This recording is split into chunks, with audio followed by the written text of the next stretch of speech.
ഒരിക്കൽ രവി എന്നു പേരുള്ള ഒരാൾ ഒരു ചെറിയ ഗ്രാമത്തിൽ തനിച്ച് താമസിച്ചിരുന്നു.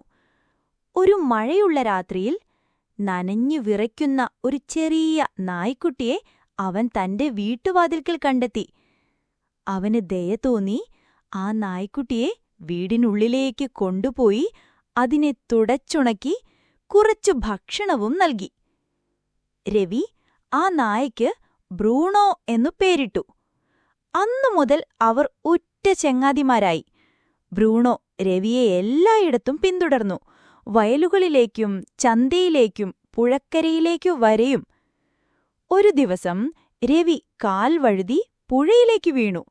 അവന് നീന്താനറിയില്ലായിരുന്നു. ബ്രൂണോ ഉച്ചത്തിൽ കുരച്ചുകൊണ്ട് ഗ്രാമത്തിലേക്ക് ഓടുകയും ആളുകളെ സഹായത്തിനായി വിളിച്ചുകൊണ്ടുവരികയും ചെയ്തു. ഗ്രാമവാസികൾ ഓടിയെത്തി കൃത്യസമയത്ത് തന്നെ രവിയെ രക്ഷപ്പെടുത്തി. അന്നുമുതൽ എല്ലാവരും ബ്രൂണോയെ ഒരു വീരനായകൻ എന്നു വിളിച്ചു. രവി അവനെ മുറുകെ കെട്ടിപ്പിടിച്ചു പറഞ്ഞു, "നീ വെറുമൊരു നായയല്ല, നീ എന്റെ കുടുംബമാണ്."